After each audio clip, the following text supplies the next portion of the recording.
नमस्कार मित्रों, मैं ललित सिंह। आज का टॉपिक है आर्थिक समृद्धि एवं आर्थिक विकास। इसमें हम आपको ये बताएंगे कि आर्थिक समृद्धि होती क्या है, आर्थिक विकास होता क्या है, आर्थिक समृद्धि एवं आर्थिक विकास में अंतर क्या-क्या है, विभिन्न अर्थशास्त्रियों का मत आर्थिक समृद्धि एवं आर्थिक विकास के संदर्भ में क्या है, आर्थिक विकास एवं आर्थिक समृद्धि को प्रभावित करने वाले कारक कौन-कौन से हैं। इसके अलावा आपको ये बताएंगे कि आर्थिक समृद्धि एवं आर्थिक विकास का मापन या मेजरमेंट कैसे किया जाता है। इसके संदर्भ में आपको हम पूरा एक्सप्लेन करेंगे। आइए हम शुरू करते हैं कि आर्थिक समृद्धि होती क्या है और आर्थिक विकास होता क्या है।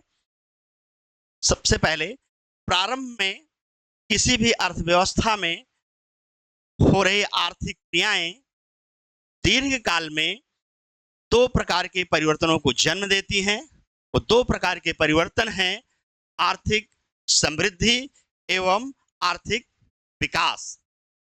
तो सबसे पहले हम आपको ये बताएंगे कि आर्थिक समृद्धि होती क्या है।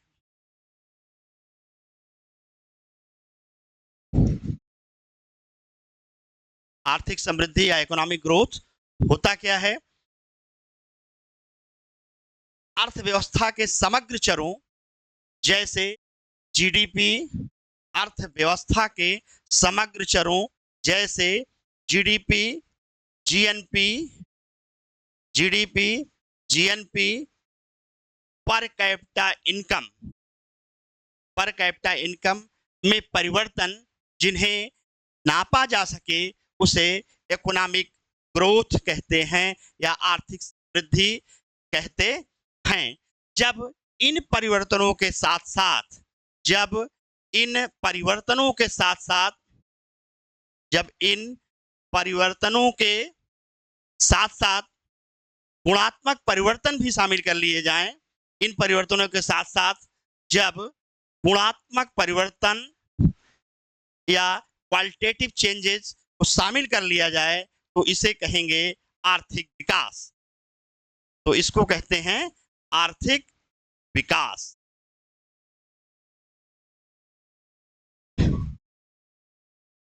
तो इसको कहेंगे आर्थिक विकास।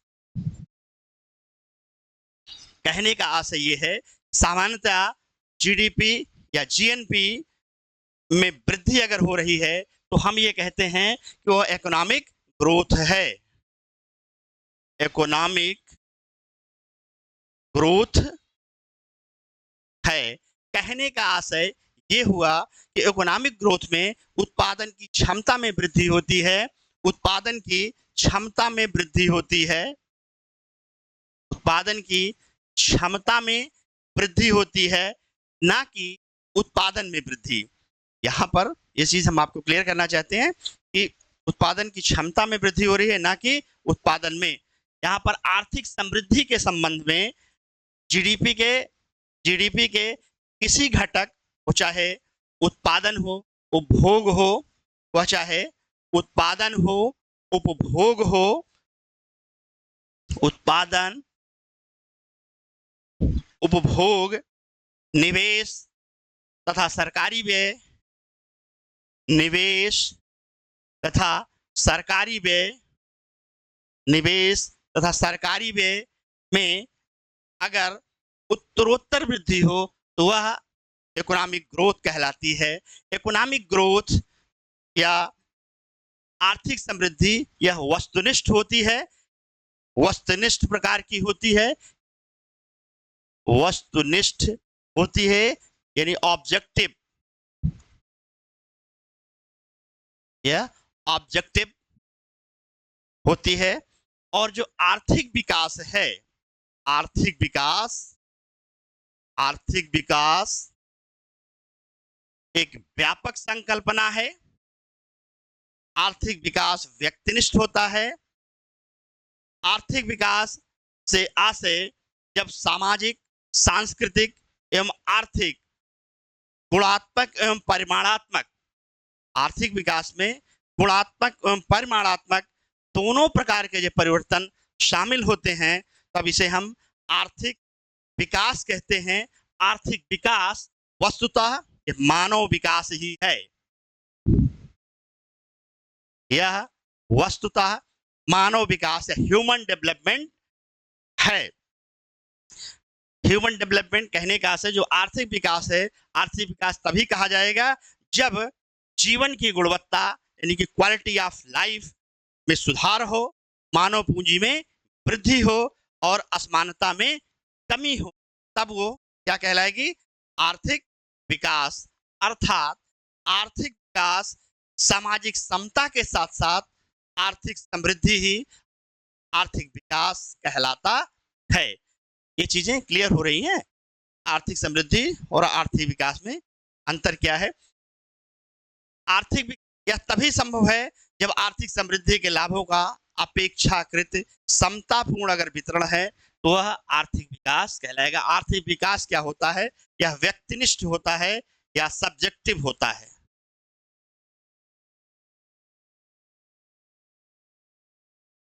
यह सब्जेक्टिव या सब्जेक्टिव होता है। आर्थिक विकास में शिक्षा, स्वास्थ्य, पोषण का स्तर जहां पहले से बेहतर होता है, वहीं गरीबी रेखा से नीचे जीवन यापन करने वाले लोगों की प्रतिशतता एवं बुनियादी न्यूनतम आवश्यकताओं से वंचित जनसंख्या के प्रतिशत में कमी आती है। यही कारण है कि इन सब के संदर्भ में अमर सेन ने जो आर्थिक विकास की इन्होंने परिभाषा दी है, विभिन्न अर्थशास्त्रियों का जो मत है आर्थिक समृद्धि और आर्थिक विकास के संदर्भ में, अमर सेन जी को कोट कर रहे हैं।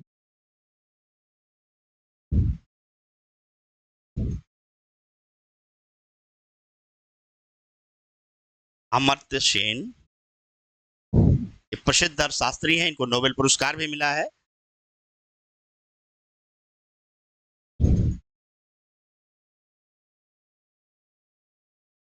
ये आर्थिक विकास की जो इन्होंने परिभाषा दी है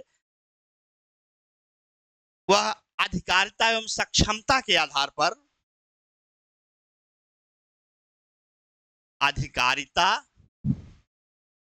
एवं सक्षमता के आधार पर इन्होंने आर्थिक विकास की परिभाषा दी है। यानी कि अधिकारिता क्या होती है? इनटाइटलमेंट,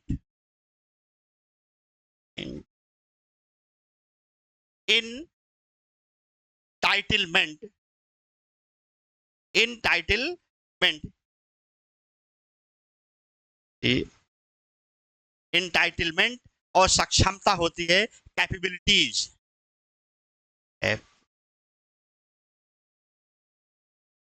कैपेबिलिटीज।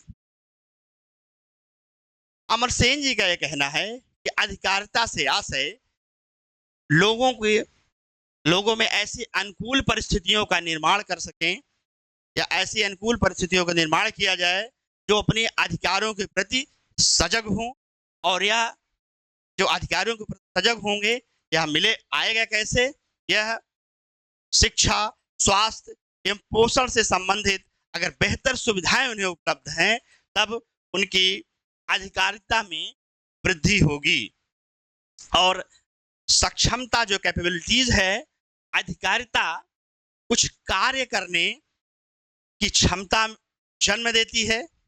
जो अधिकारिता है कुछ कार्य करने की क्षमता जन्म देती है, कुछ कार्य करने की क्षमता को जन्म देती है। और यह जो कार्य करने की क्षमता है ये किसको जन्म देती है? स्वतंत्रता को जन्म देती है, फ्रीडम को। ये स्वतंत्रता को जन्म देगी। स्वतंत्रता कितने प्रकार की होगी? 2 प्रकार की स्वतंत्रता को ये जन्म देगी। जो पहली स्वतंत्रता है, पहली स्वतंत्रता वो होती है नागरिक स्वतंत्रता। नागरिक स्वतंत्रता।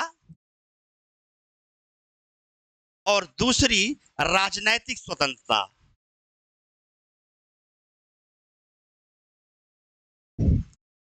ठीक। राजनैतिक स्वतंत्रता, ठीक है। राजनैतिक स्वतंत्रता, ठीक है। जो इन दोनों स्वतंत्रता के आधार पर सभी प्रकार के जो निर्णय प्रक्रिया में व्यक्ति क्या है वो भागीदारी कर सकता है। इसके अलावा एक अर्थशास्त्री हुए हैं महबूब उल हक।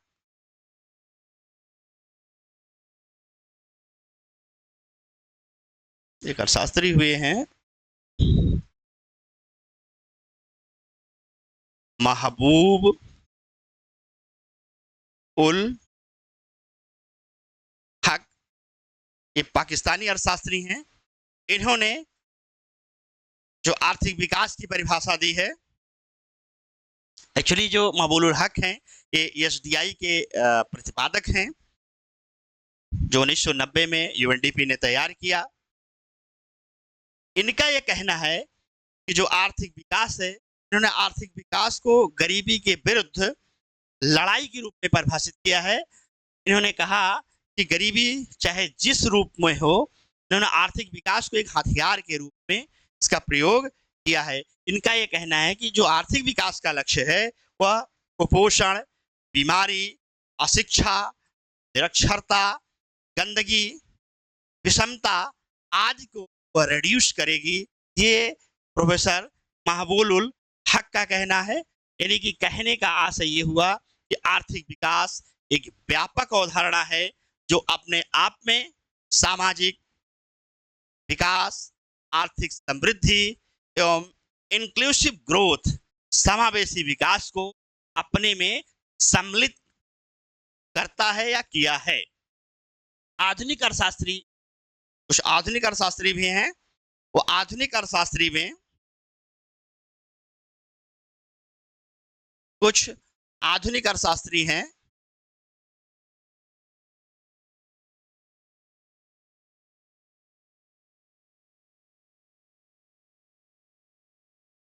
कुछ आधुनिक अर्थशास्त्री हैं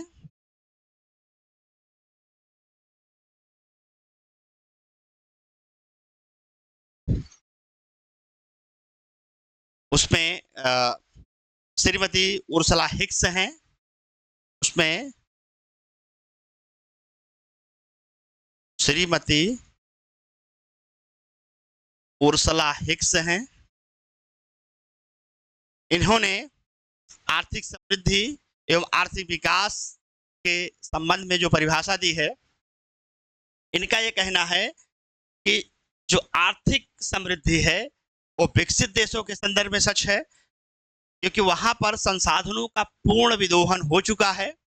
और जो आर्थिक विकास है वो अविकसित या डेवलपिंग कंट्री के संदर्भ में इसका प्रयोग होता है।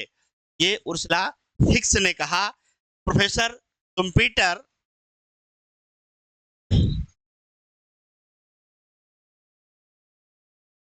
प्रोफेसर शुम्पीटर का एक लेख आया 1911 में, 1911 में इनका एक लेख आया the theory of economic development में। इन्होंने आर्थिक समृद्धि एवं आर्थिक विकास के बीच जो भेद है उसको इन्होंने स्पष्ट किया। और इन्होंने आर्थिक विकास को अधिक उपयुक्त बताया। इनका यह कहना है कि आर्थिक समृद्धि चाहे जितनी भी महत्वपूर्ण क्यों ना हो, लेकिन आर्थिक समृद्धि अपने आप में साध्य नहीं हो सकती।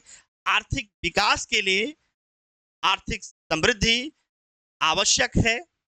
आर्थिक विकास के लिए आर्थिक समृद्धि आवश्यक है तथा आर्थिक विकास की प्राप्ति में मददगार साबित हो सकती है। आर्थिक समृद्धि का उच्च होना इस बात की गारंटी नहीं है आर्थिक विकास भी उच्च होगा। अब हम आपको ये विभिन्न अर्थशास्त्रियों को मत था, दोनों में अंतर आपको हम क्लियर करेंगे कि दोनों में अंतर क्या क्या है, कि आर्थिक विकास एवं आर्थिक समृद्धि में अंतर क्या है। इसके बारे में हम आपको थोड़ा सा ब्रीफ करेंगे।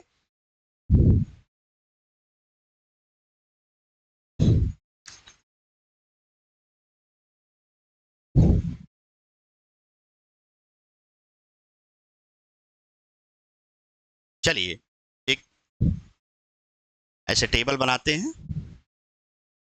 आर्थिक विकास या इकोनॉमिक डेवलपमेंट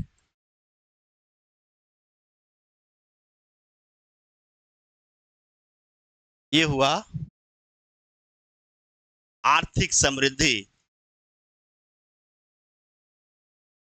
या इकोनॉमिक ग्रोथ। दोनों में अंतर क्या है? पहला अंतर दोनों में देखिए कि जो आर्थिक विकास है एक निर्देशित प्रणाली है। यह एक निर्देशित प्रणाली है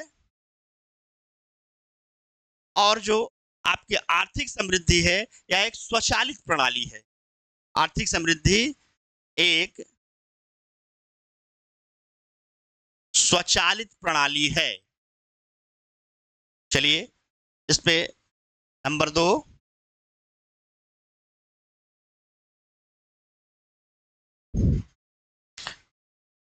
इसमें नंबर 2 जो आर्थिक विकास है या सामाजिक सामाजिक सांस्कृतिक एवं आर्थिक गुणात्मक एवं परिमाणात्मक सभी प्रकार के परिवर्तनों से ये संबंधित है। इसमें आर्थिक अगर आप विकास में देखेंगे इसमें गुणात्मक एवं परिमाणात्मक सभी प्रकार के परिवर्तन इससे संबंधित हैं। आर्थिक समृद्धि में आप देखेंगे इसमें वह केवल उत्पादन की वृद्धि से संबंधित है, यानी कि केवल परिमाणात्मक परिवर्तन से संबंधित है। यह केवल परिमाणात्मक परिवर्तन से संबंधित है। तीसरा अगर हम अंतर देखेंगे आर्थिक समृद्धि एवं आर्थिक विकास में, इसमें देखेंगे कि जो आर्थिक विकास का संबंध है वह मानव पूंजी में वृद्धि से है, यानी मानव पूंजी में वृद्धि से है। कहने का जो आशय है कि असमानता में कमी होगी, संरचनात्मक स्ट्रक्चरल जो चेंजेस हैं उसके परिवर्तनों से है, जिससे लोगों की क्वालिटी ऑफ लाइफ जीवन की गुणवत्ता में सुधार होता है। ये आर्थिक विकास हुआ आपका। और जो आर्थिक समृद्धि है, आर्थिक समृद्धि का संबंध केवल जीडीपी के किसी घटक का क्या है कि जीडीपी के किसी घटक जीडीपी के किसी घटक वो जीडीपी के किसी घटक में आप देखेंगे जैसे उपभोग, जैसे उपभोग, उत्पादन, सरकारी व्यय, निवेश आदि में यह वृद्धि से संबंधित है। यह आपका हुआ आर्थिक समृद्धि, आर्थिक तीसरा पॉइंट। और चौथा पॉइंट अगर आप देखेंगे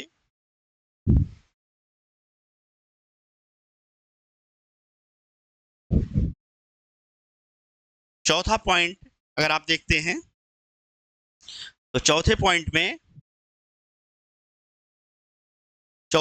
में यह होगा कि आर्थिक विकास को मापने के लिए गुणात्मक माप की जरूरत होती है।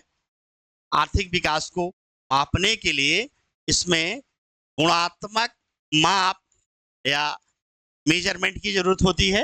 ये गुणात्मक माप क्या क्या हो सकते हैं? जैसे HDI, ह्यूमन डेवलपमेंट इंडेक्स, ठीक है, जैसे HDI, ह्यूमन डेवलपमेंट इंडेक्स, साक्षरता दर, लिटरेसी रेट, साक्षरता दर या लिटरेसी रेट, जीवन प्रत्याशा या लाइफ एक्सेप्टेंसी, वैश्विक सूचकांक, ए ग्लोबल हंगर इंडेक्स, वैश्विक खुशहाली सूचकांक या ग्लोबल हैप्पीनेस इंडेक्स आदि का प्रयोग किया जाता है। जबकि आर्थिक आप समृद्धि में देखेंगे, इसमें केवल मात्रात्मक परिवर्तन व जीडीपी या पर कैपिटा इनकम, जीडीपी या पर कैपिटा इनकम में वृद्धि हो रही है, इसी को इसमें मापा जाता है आर्थिक समृद्धि में। यानी कि ये है गुणात्मक। अगला अगर देखेंगे आप इसका अंतर, तो ये गुणात्मक संकल्पना है, ये गुणात्मक है, ये गुणात्मक संकल्पना है, और ये परिमाणात्मक या मात्रात्मक संकल्पना है। परिमाणात्मक या क्वांटिटेटिव, ये है क्वालिटेटिव। ठीक है। आर्थिक विकास में जो संरचनात्मक देखेंगे आप परिवर्तन आवश्यक है, जबकि आर्थिक समृद्धि में संरचनात्मक परिवर्तन पहले हो चुका है। अगर आप पांचवा अंतर देखेंगे,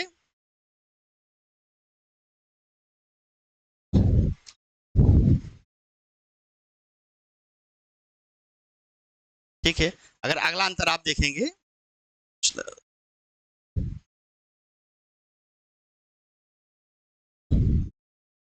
ये आपका छठा अंतर हुआ। इस छठे अंतर में क्या है कि आप देखेंगे कि आर्थिक विकास में स्ट्रक्चरल चेंजेज हो रहे हैं, संरचनात्मक परिवर्तन हो रहे हैं, और इसमें जो है संरचनात्मक परिवर्तन आर्थिक समृद्धि में पहले हो चुका है।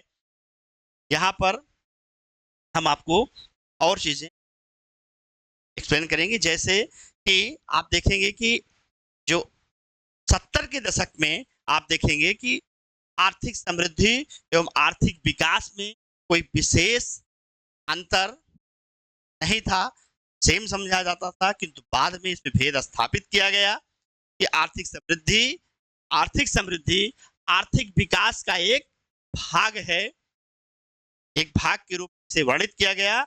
वर्तमान में हम देखते हैं आर्थिक विकास के साथ साथ आज समावेशी विकास या सस्टेनेबल डेवलपमेंट या सतत विकास पर आजकल ध्यान दिया जाता है। अब आपको हम बताएंगे आर्थिक समृद्धि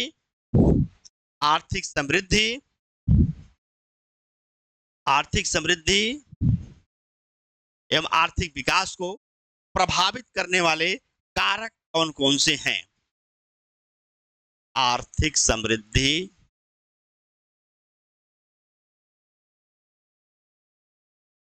एवं आर्थिक विकास को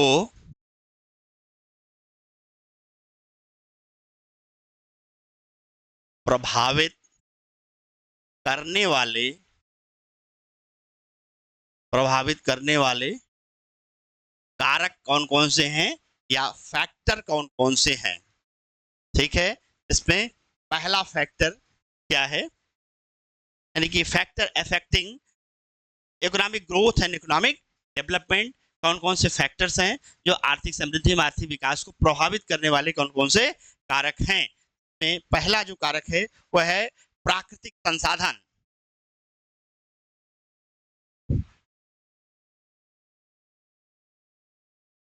प्राकृतिक संसाधन या नेचुरल रिसोर्सेस,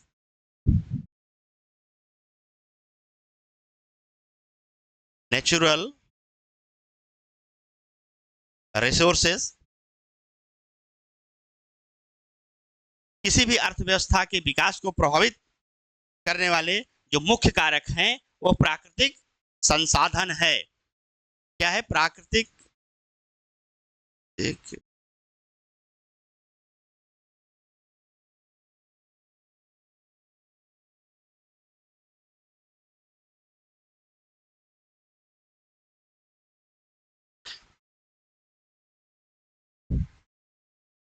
जो प्राकृतिक संसाधन है, प्राकृतिक संसाधनों में जैसे भूमि, क्षेत्र, मिट्टी की गुणवत्ता, वन संपदा, अच्छी नदी प्रणाली आदि सम्मिलित होते हैं। यानी कि जो आर्थिक समृद्धि के लिए प्राकृतिक संसाधनों की प्रचुरता एवं उनका गुणवत्ता युक्त या क्वालिटी से युक्त होना अनिवार्य है।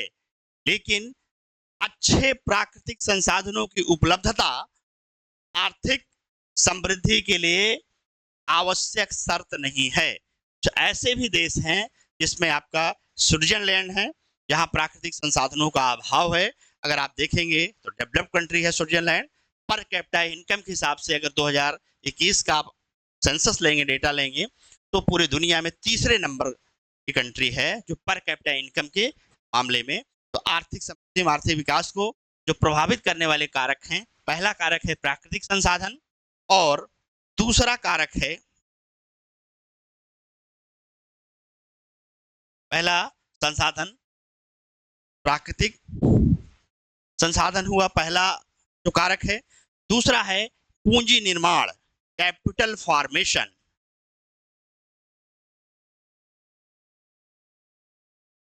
ठीक, जो कैपिटल फॉर्मेशन है, आर्थिक समृद्धि के लिए पूंजी निर्माण एक महत्वपूर्ण कारक है। प्रायः राष्ट्रीय आय का एक बड़ा हिस्सा उसको बचाकर उसे पुनः निवेश किया जाता है। पुनः निवेश किया जाएगा, इससे आर्थिक विकास की गति तेज होगी। वस्तुतः जो पूंजी निर्माण है, पूंजी निर्माण एक ऐसी प्रक्रिया है जिसके द्वारा किसी समुदाय की बचतों को हम वस्तुगत वस्तुएं जैसे मशीनों, भूमि संयंत्रों पर निवेश के लिए किया जाता है। इससे देश की उत्पादन क्षमता बढ़ेगी और कुशलता में वृद्धि होगी और देश में वस्तुओं एवं सेवाओं का फ्लो बढ़ेगा। जी समझ रहे हैं? प्रश्न यहाँ पर यह है कि केवल क्या बचत को हम पूंजी निर्माण कहा जा सकता है? नहीं, जब तक बचत का हम निवेश नहीं करेंगे तब तक पूंजी निर्माण उसे नहीं कहा जा सकता। जिन देशों में पूंजी निर्माण की दर अगर उच्च है, जिन देशों में पूंजी निर्माण की दर उच्च है, तो वहां पर आर्थिक समृद्धि आप देखेंगे बहुत तेजी से वो लोग प्राप्त करते हैं। जैसे 1970 में आप देखेंगे कि इंडिया के संदर्भ में पूंजी निर्माण की दर उस समय 1970 में करीब 15% के आसपास थी, और आज अगर आप देखेंगे पूंजी निर्माण की दर भारत में तो 30% के ऊपर है। आर्थिक समृद्धि और आर्थिक विकास के जो प्रभावित करने वाले कारकों में है, पहला कारक है प्राकृतिक संसाधन, नेचुरल रिसोर्सेज। दूसरा है पूंजी निर्माण यानी कि कैपिटल फॉर्मेशन, और तीसरा जो कारक है वह है पूंजी उत्पाद अनुपात, कैपिटल आउटपुट रेशियो। पूंजी उत्पाद अनुपात।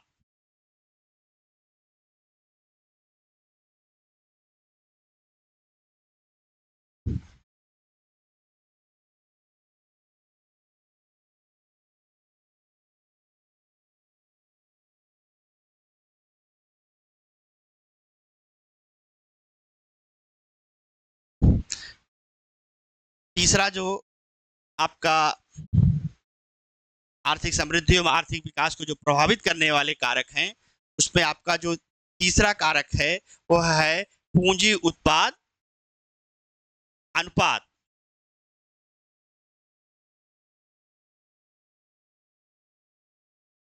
ठीक है, जो आपका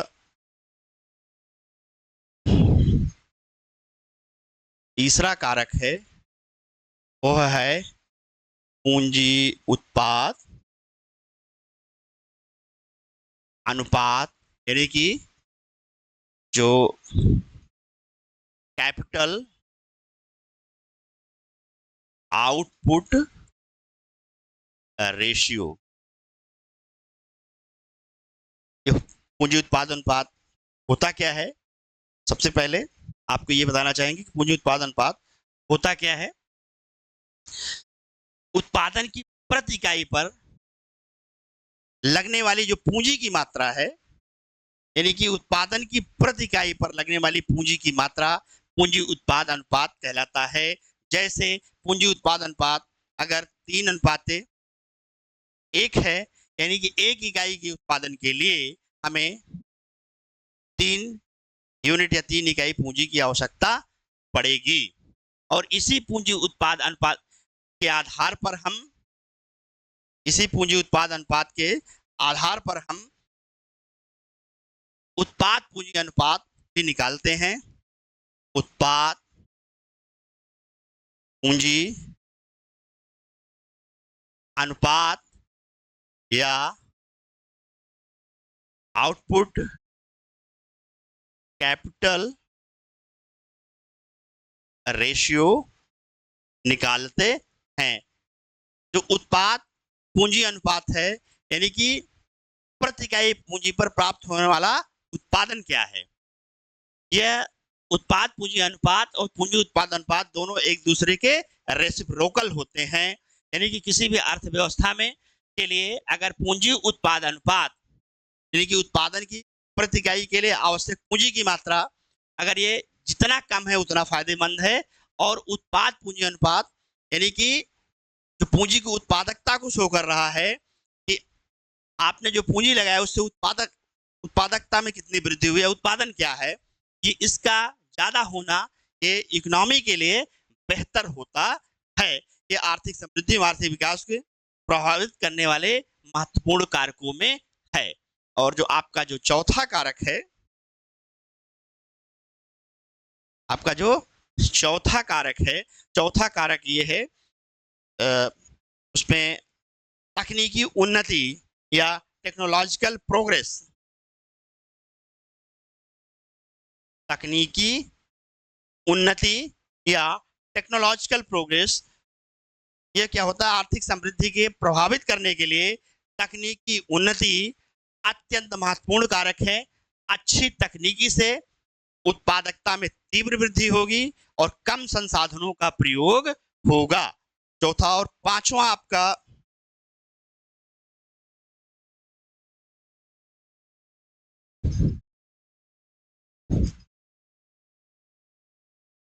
जो कारक है, पांचवा कारक में कि आर्थिक समृद्धि में सेवा क्षेत्र का योगदान महत्वपूर्ण है।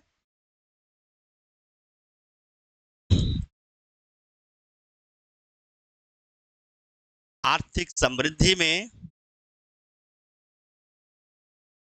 सेवा क्षेत्र या सर्विस सेक्टर का कंट्रीब्यूशन जैसे जैसे बढ़ेगा वह इकोनॉमिक ग्रोथ के लिए बेहतर होगा। आज आप अगर देखेंगे तो इंडियन इकोनॉमी में जीडीपी के संदर्भ में, ये 2021-22 का डेटा है, 2021-22 का डेटा है। जीडीपी में जो सर्विस सेक्टर का कंट्रीब्यूशन है वो 50% एंड एबव है। कहने का आशय ये है कि अगर जैसे जैसे इकोनॉमी बढ़ेगी, सर्विस सेक्टर का कंट्रीब्यूशन या टर्शियरी सेक्टर का कंट्रीब्यूशन इकोनॉमी बढ़ता जाएगा, वो ग्रोथ और डेवलपमेंट के लिए महत्वपूर्ण कारक है। अब आइए, आपका जो छठा कारक है कि औद्योगिकीकरण की तीव्र वृद्धि होनी चाहिए।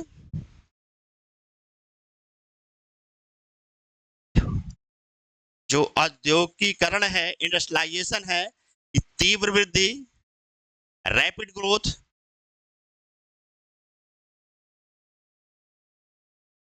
यह अगर औद्योगिकीकरण की दर उच्च होगी, इससे आर्थिक समृद्धि और आर्थिक विकास भी उच्च होगा।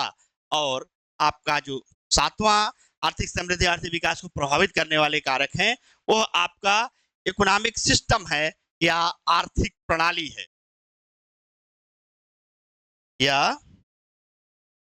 आर्थिक प्रणाली है। यह आर्थिक प्रणाली कैसे होगा? जो आर्थिक प्रणाली है, या आप देखेंगे कि आर्थिक प्रणाली अर्थव्यवस्था के स्वरूप पर निर्भर करता है। आर्थिक प्रणाली जो है अर्थव्यवस्था के स्वरूप पर निर्भर करता है। ये देखिए, पूंजीवादी अर्थव्यवस्था है, इसमें निजी क्षेत्र की भूमिका महत्वपूर्ण होगी। निजी क्षेत्र के सहयोग से एवं विदेशी निवेश से अर्थव्यवस्था में संसाधनों की प्रचुरता बढ़ेगी और पूंजी निर्माण एवं निवेश की दर में वृद्धि होगी। इसके साथ ही साथ बैंकिंग, बीमा, मुद्रा बाजार, पूंजी बाजार की तीव्र आर्थिक समृद्धि दर प्राप्त करने में सहायक की भूमिका निभाते हैं। ये आपका इकोनॉमिक सिस्टम हुआ। और अगला जो कारक है, इंपॉर्टेंट कारक है आर्थिक समृद्धि में आर्थिक विकास को प्रभावित करने वाले कारकों में, वह कारक है राजनीतिक कारक या पॉलिटिकल फैक्टर्स।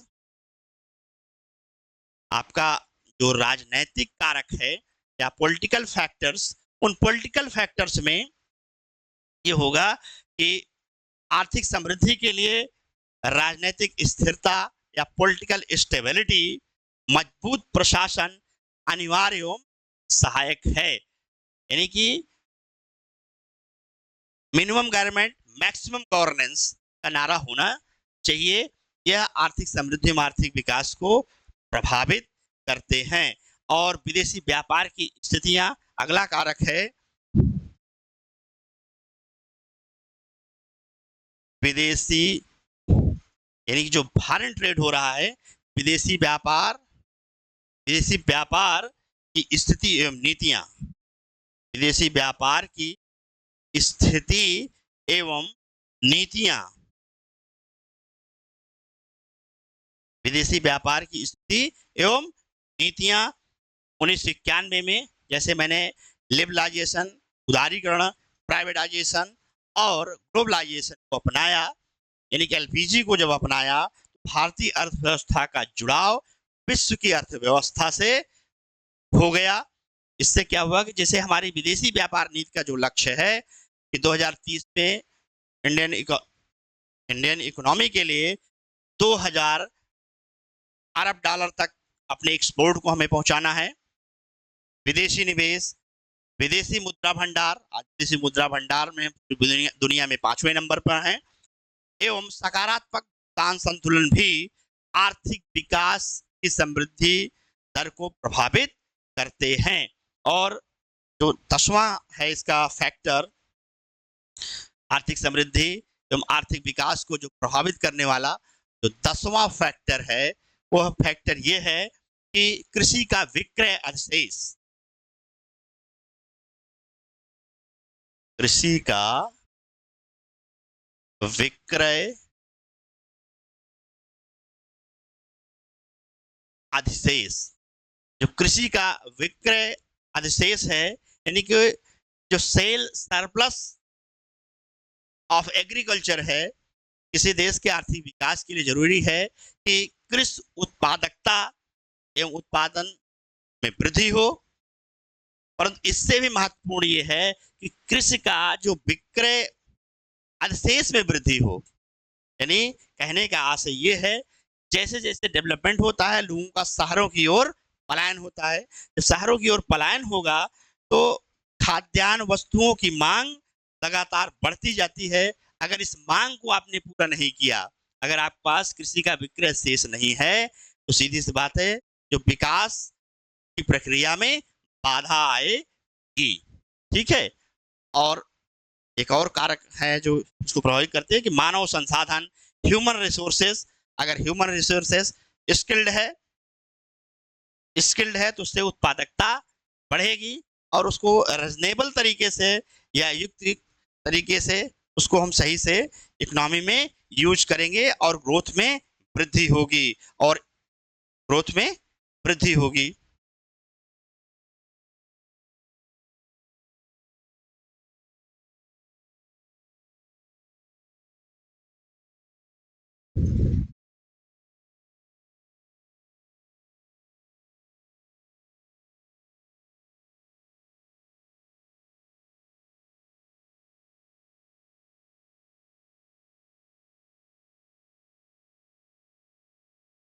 भैया 1 मिनट आ जाना।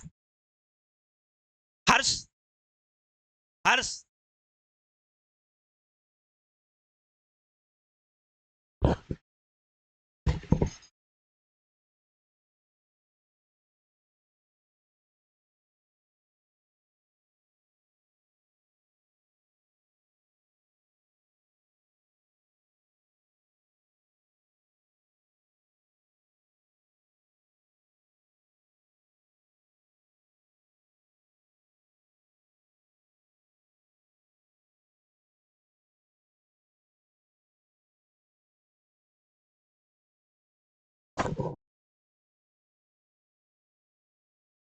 देख देख लीजिए।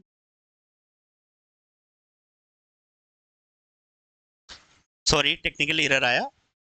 मैं बता रहा था कि आर्थिक समृद्धि एवं आर्थिक विकास को जो प्रभावित करने वाले महत्वपूर्ण कारक हैं, उस पे कुछ कारकों को मैंने जिक्र किया। उस पे मैं बता रहा था कि किसी का विक्रय अधिशेष भी ये प्रभावित करता है। इसके अलावा जो सोशल कास्ट है,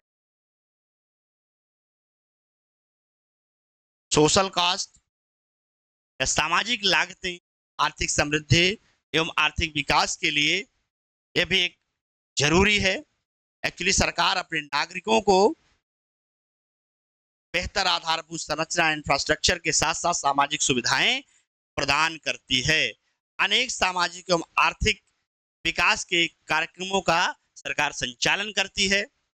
ये सामाजिक सुविधाएं जो कार्यशील जनसंख्या है, कार्यशील जनसंख्या को स्वस्थ, कुशल एवं उत्पादक बनाती हैं, जिसके परिणाम स्वरूप देश में आर्थिक समृद्धि होती है। और सबसे इंपॉर्टेंट है आर्थिक समृद्धि में आर्थिक विकास को जो प्रभावित करने वाले कारक हैं, उनमें उद्यमशीलता, जो इंटरप्रेन्योरशिप है या उद्यमशीलता,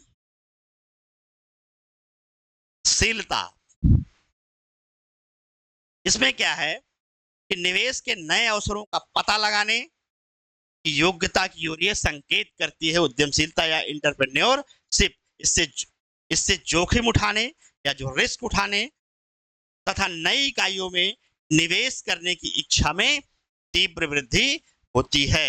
ये आपके आर्थिक समृद्धि में आर्थिक विकास को जो प्रभावित करने वाले जो जितने कारक थे, उन कारकों के बारे में मैंने आपसे जिक्र किया। अब आपको हम ये बताएंगे कि आर्थिक समृद्धि एवं आर्थिक विकास को जो प्रभावित करने वाले कारक तो हो गए। अब आर्थिक समृद्धि में आर्थिक विकास के जो मापक हैं, इनके बारे में हम आपसे जिक्र करेंगे, यानी कि इनका मेजरमेंट कैसे होता है। आर्थिक समृद्धि एवं आर्थिक विकास का मापन या मेजरमेंट कैसे होता है। तो सबसे पहले हम आर्थिक समृद्धि का जिक्र करेंगे, इसका मापन कैसे होता है। एक्चुअली होता क्या है, जो फिक्स कास्ट है, फिक्स कास्ट पर व्यक्त GDP, GNP and PCI, per capita income, gross domestic product, gross national product and per capita जो इनकम है, वो हम सामान्यतया इन तीनों को सामान्यतया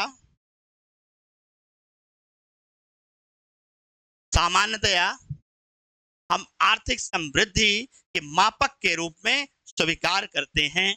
क्योंकि और इसमें आर्थिक समृद्धि का सबसे बेहतरीन जो मापक है वह पर कैपिटा इनकम को माना जाता है। क्योंकि पर कैपिटा इनकम की गणना करते समय हम जनसंख्या को भी ध्यान में रखते हैं। अब पर कैपिटा इनकम आप निकालेंगे कैसे। इसमें क्या होता है, जो नेशनल इनकम है, यानी जो नेशनल इनकम है, नेशनल इनकम को हम जब टोटल पॉपुलेशन से डिवाइड करते हैं तो आपका पर कैपिटा इनकम प्राप्त होता है। अब ये आपका नेशनल इनकम क्या हुआ,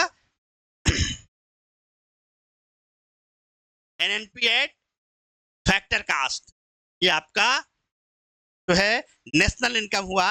एनएनपी एट फैक्टर कास्ट ये कैसे निकलेगा, ये होता है जीएनपी एट फैक्टर कास्ट, ये होता है GNP at factor cost minus depreciation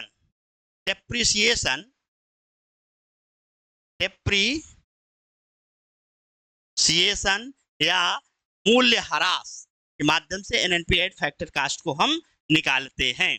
तो जो पर कैपिटा इनकम है, ये इकोनॉमिक समृद्धि का सबसे अच्छा मापक होता है। ये क्या है, नेशनल इनकम को हम जो टोटल पॉपुलेशन से डिवाइड करते हैं तब हमें ये प्राप्त होता है। लेकिन आप देखेंगे पीसीआई पर कैपिटा इनकम को आर्थिक समृद्धि का सबसे अच्छा मापक के रूप में स्वीकार करते हैं, लेकिन इसकी भी एक सीमा है। इसकी सीमा क्या है या इसकी लिमिटेशन क्या है? इसकी जो लिमिटेशन है, इसकी लिमिटेशन ये है कि कभी कभी क्या होता है कि जैसे राष्ट्रीय आय, मान लीजिए अगर आपकी पर कैपिटा इनकम आपकी अगर मान लीजिए बढ़ रही है, तो जरूरी नहीं है कि आर्थिक समृद्धि हो। पर कैपिटा इनकम अगर आपकी बढ़ रही है तो जरूरी नहीं है कि आर्थिक समृद्धि हो। ऐसे कभी कभी क्या होता है कि पर कैपिटा इनकम बढ़ रहा है, राष्ट्रीय उत्पाद यानी कि आपका ये स्थिर हो जाता है और जनसंख्या में डिक्लाइन बहुत तेजी से होता है, भूखमरी के कारण या भूकंप के कारण कि जनसंख्या में तीव्र कमी आती है, तो उसके कारण अगर पर कैपिटा इनकम बढ़ रहा है तब ये ग्रोथ नहीं कहलाएगा। कुछ अर्थशास्त्रियों का ऐसा मानना है, लेकिन कुछ अर्थशास्त्रियों का ये मानना है कि यदि राष्ट्रीय उत्पाद या नेशनल इनकम की वृद्धि के कारण अगर प्रति व्यक्ति आय में वृद्धि हो रही है तो इसे समृद्धि का हम सूचक कहते हैं। सामान्यतया जो समृद्धि की माप होती है, समृद्धि की माप के लिए हम पर कैपिटा इनकम को ही लेते हैं, क्योंकि पर कैपिटा इनकम जीडीपी और जीएनपी दोनों पर आधारित हो सकती है, होती है। सामान्यतः हम प्रति व्यक्ति सकल घरेलू उत्पाद को ही वरीयता देते हैं। जैसे आपका आप देखेंगे कि ह्यूमन डेवलपमेंट जो रिपोर्ट है 2010, इसमें इन्होंने क्या किया, प्रति व्यक्ति सकल घरेलू उत्पाद की जगह ये प्रति व्यक्ति सकल राष्ट्रीय आय को यूज करते हैं। ये प्रति व्यक्ति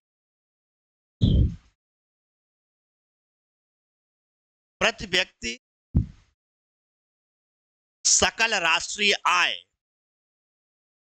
का प्रयोग करते हैं, क्योंकि ऐसे देशों में जिनमें विदेशों से अधिक आय प्राप्त होती है वहां पर प्रति व्यक्ति सकल घरेलू राष्ट्रीय आय का प्रयोग या सही चित्र इकोनॉमी का प्रस्तुत नहीं करता है। ये हुआ आपका आर्थिक समृद्धि का माप कैसे करने का बेहतर तरीका होता है पर कैपिटा इनकम। अब आपको हम बताएंगे कि आर्थिक विकास का मापन कैसे किया जाता है। आर्थिक विकास का मापन या मेजरमेंट कैसे हम करते हैं।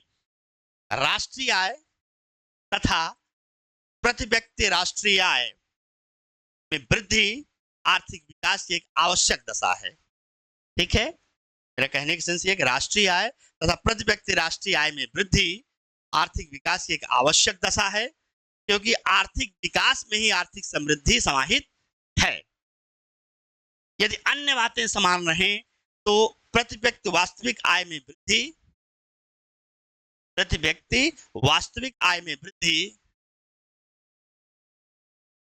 अन्य बातें समान रहें, प्रति व्यक्ति वास्तविक आय में वृद्धि प्रति व्यक्ति वास्तविक आय में वृद्धि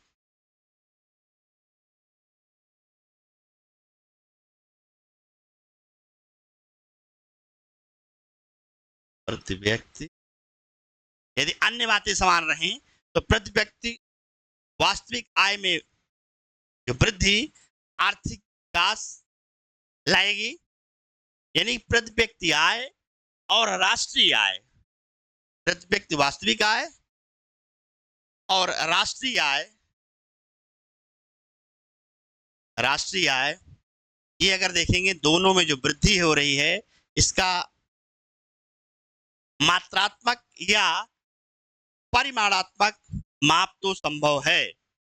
ठीक है, जो इसका परिमाणात्मक माप संभव है, पर अर्थव्यवस्था में जो गुणात्मक परिवर्तन होते हैं, गुणात्मक परिवर्तन जिससे राष्ट्रीय आय से कल्याण में जो वृद्धि होती है, वेलफेयर में वृद्धि होती है, इससे हम इसका प्रयोग नहीं कर सकते, क्योंकि आर्थिक विकास अपने आप में सब्जेक्टिव है या व्यक्तिनिष्ठ है। इसका परिमाणात्मक माप संभव नहीं है कि प्रति व्यक्ति वास्तविक आय में वृद्धि हो रही है, राष्ट्रीय आय में वृद्धि हो रही है, तब हम आर्थिक विकास का मापन इससे नहीं कर सकते हैं, क्योंकि इसमें क्वालिटेटिव चेंजेस भी सम्मिलित होते हैं। हमने ये देखा कि आर्थिक विकास को मापने के लिए अनेक प्रकार के जो प्रयोग किए गए, अनेक प्रकार के जो प्रयोग जिनमें जीवन की गुणवत्ता को प्रभावित करने वाले अनेक जो चर हैं, उनके माध्यम से जो सूचकांक के आधार पर हम आर्थिक विकास की माप प्रस्तुत करते हैं।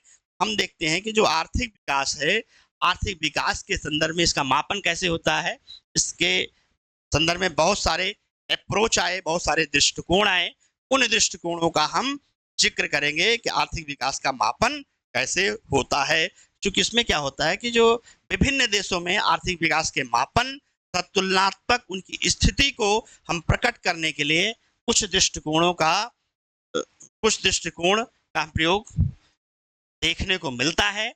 वो दृष्टिकोण है, पहला है बेसिक नीड अप्रोच। पहला है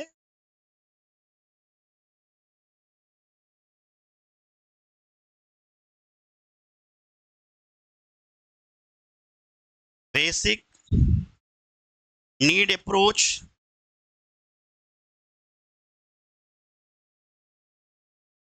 आर्थिक विकास के मापन के लिए जो बहुत सारे दृष्टिकोण आए, उसमें पहला है बेसिक नीड अप्रोच।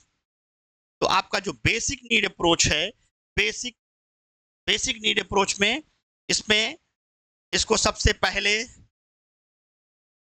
एपी थिल्लवाल का यह मानना है, एपी थिल्लवाल का यह मानना है कि बेसिक नीड अप्रोच का प्रयोग सबसे पहले 1970 में हुआ, 1970 में हुआ, जबकि बहुत से लोग मानते हैं कि इसका सबसे पहले प्रयोग 1976 में आईएलओ ने किया।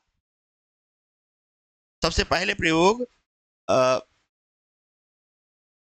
आईएलओ ने किया, इंटरनेशनल लेबर ऑर्गेनाइजेशन ने किया, लेकिन इसको पॉपुलर हिक्स एवं पॉल स्टीटन ने मानव विकास के मापन के लिए, यानी हिक्स या पॉल स्टीटन ने इसके लिए जो 6 सोशल इंडिकेटर्स का इन्होंने जिक्र किया है, 6 सोशल इंडिकेटर्स का जिक्र किया, उसके आधार पर हम बेसिक नीड अप्रोच की तुलना करते हैं। तो ये इनके जो 6 सोशल इंडिकेटर्स हैं बेसिक नीड्स के, बेसिक नीड्स के अप्रोच के जो 6 इंडिकेटर्स हैं, उसमें पहला आपका जो इंडिकेटर्स है, पहला है शिक्षा। ठीक है, शिक्षा कैसी होगी? प्राथमिक शिक्षा, साक्षरता,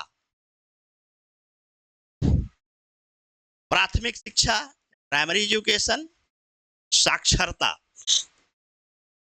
इसके 6 सोशल इंडिकेटर्स हैं। और दूसरा, शिक्षा के साथ स्वास्थ्य, हेल्थ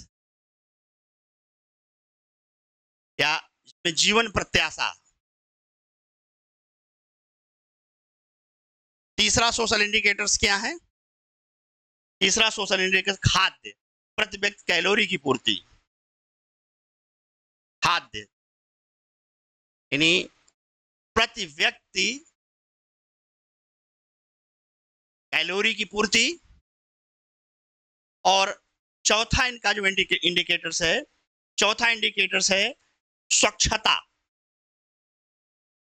सैनिटेशन। स्वच्छता, स्वच्छता में क्या क्या होगा? स्वच्छता प्राप्त जनसंख्या का प्रतिशत, स्वच्छता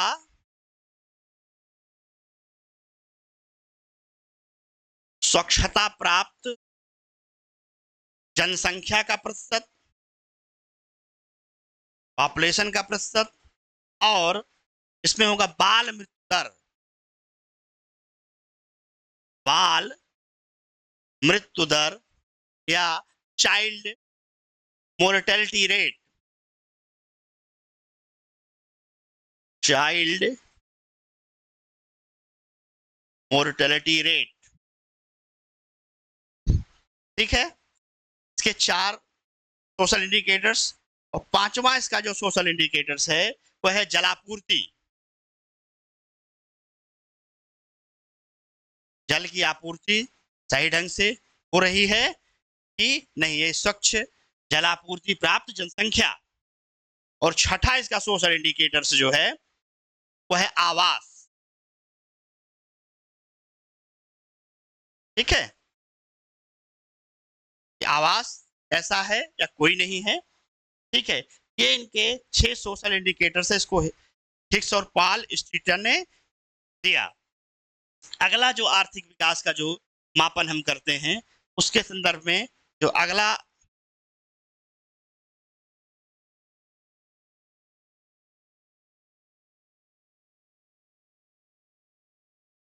जो मापन है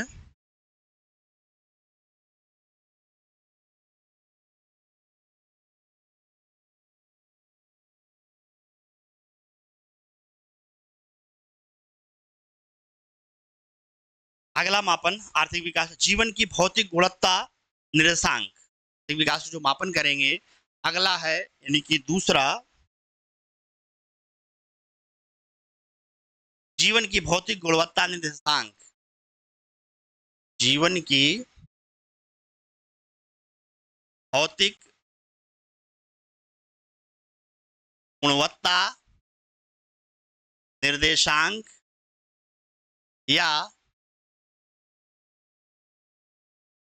physical quality of life index, physical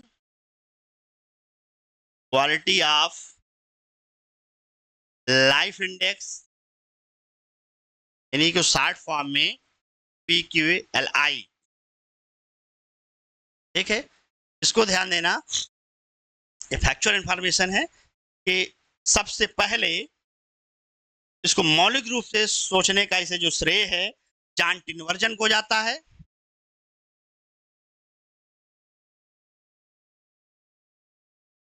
John टिनवर्जन को जाता है। इसे मॉरिस डी मॉरिस के नाम से भी जाना जाता है, मॉरिस डी मॉरिस के नाम से भी जाना जाता है, physical quality life of index. ठीक है, मॉरिस डी मॉरिस के नाम से भी जाना जाता है, जिन्होंने 23 विकसित एवं विकासशील देशों के संबंध में अध्ययन किया। क्या किया? 23 विकसित और विकासशील देश। ठीक है, उसके बारे में इन्होंने अध्ययन किया और अध्ययन के माध्यम से इन्होंने ये बताया कि जो PQLI है, 3 इंडिकेटर्स हैं, PQLI के 3 इंडिकेटर्स हैं। तो 3 इंडिकेटर्स कौन कौन से हैं? जो 3 इंडिकेटर्स हैं, पहला है जीवन प्रत्याशा। जीवन प्रत्याशा या लाइफ एक्सपेक्टेंसी। ठीक है, जीवन प्रत्याशा कितने वर्ष की? 1 वर्ष। ठीक है, दूसरा इनका जो इंडिकेटर्स हैं वो है शिशु मृत्यु दर। दूसरा क्या है? शिशु मृत्यु दर।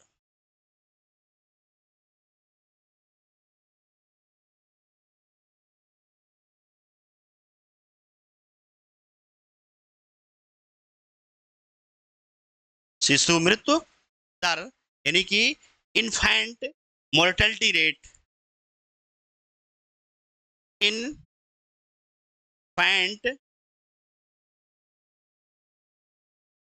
Infant mortality rate. और इनका जो तीसरा है शिशु मृत्यु दर यानी कि IMR, शॉर्ट फॉर्म में इसको बोलेंगे। और तीसरा है साक्षरता, बेसिक लिटरेसी, यानी कि जो साक्षरता है यानी कि बेसिक लिटरेसी,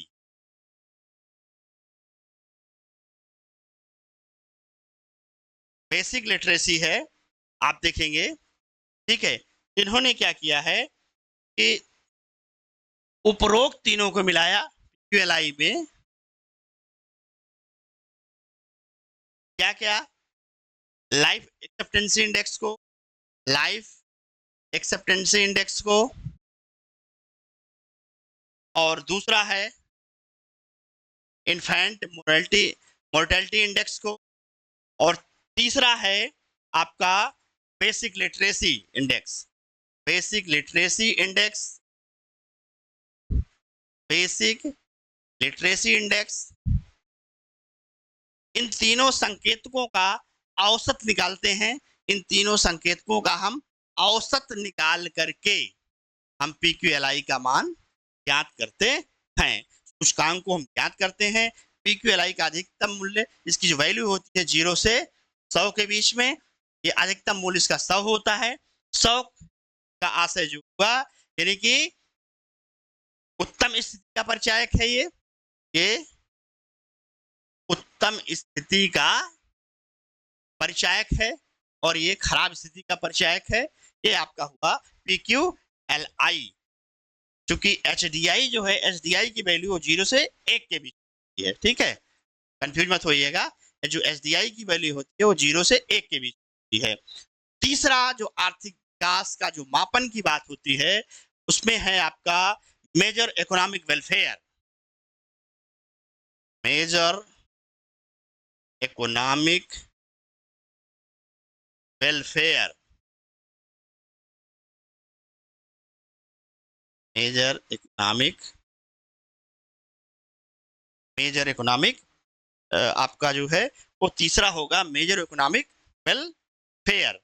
तो मेजर इकोनॉमिक वेलफेयर, अब इसके बारे में हम देखते हैं। इसमें विलियम नोरघास और जेम्स टोविन,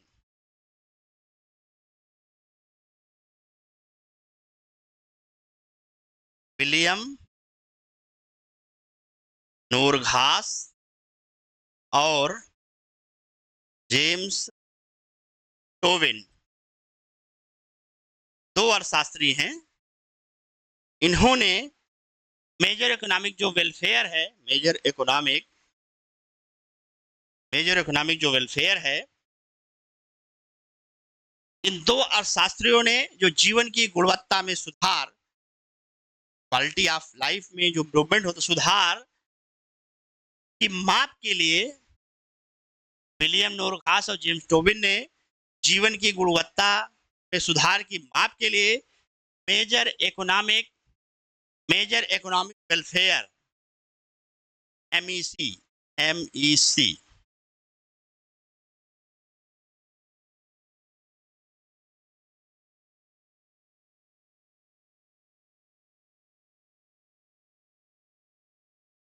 एमईसी की धारणा विकसित की। लेकिन बाद में सैमुअलसन ने, बाद में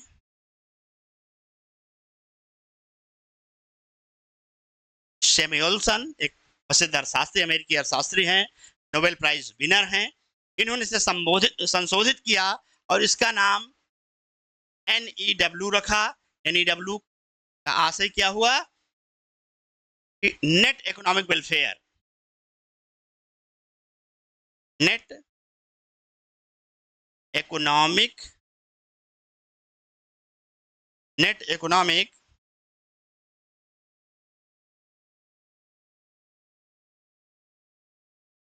वेलफेयर, यानी डब्ल्यू बाद में से एमईडब्ल्यू से एनईडब्ल्यू में सैमुअलसन ने इसे कन्वर्ट किया। सैमुअलसन का यह कहना है कि एनईडब्ल्यू लोगों के जीवन निर्वाह में सुधार की सही माप प्रस्तुत करेगा। लोगों का जो जीवन निर्वाह है, जीवन की गुणवत्ता का सही माप यह प्रस्तुत करेगा। इसे सबसे पहले, इस धारणा का सबसे पहले प्रयोग एच ई कैली, इस धारणा का सबसे पहले प्रयोग एच ई कैली, एच ई कैली और जेबी काब ने और जेबी काब ने इसका प्रयोग 1989 में सबसे पहले किया। ये रहा आपका आर्थिक समृद्धि और आर्थिक विकास के मापन के संदर्भ में कुछ अप्रोच। अभी आर्थिक विकास के संबंध में जो सबसे इंपॉर्टेंट इसका मापन कैसे किया जाता है वो है आपका HDI, ह्यूमन डेवलपमेंट इंडेक्स। इसके बारे में हम बाद में आपसे चर्चा करेंगे। तो जो HDI है इसमें भी 3 हैं, 3 को जो शामिल किया गया है 2010 में 3 और इंडेक्स को शामिल किया गया है। वो है IHDI, ठीक है, inequality adjusted human development index. दूसरा है जेंडर डेवलपमेंट इंडेक्स। तीसरा है जेंडर इनइक्वालिटी इंडेक्स। इसके साथ साथ जो आपका 2014 में भी HDI में एक और इंडेक्स को शामिल किया गया। ये सब 2010 में शामिल किए गए थे इंडेक्स, और 2014 में वो है MPI, multi dimensional poverty index. इसके बारे में जिक्र किया जाता है, तो इसके बारे में अलग से हम क्लास लेंगे। बहुत बहुत धन्यवाद। Thank you.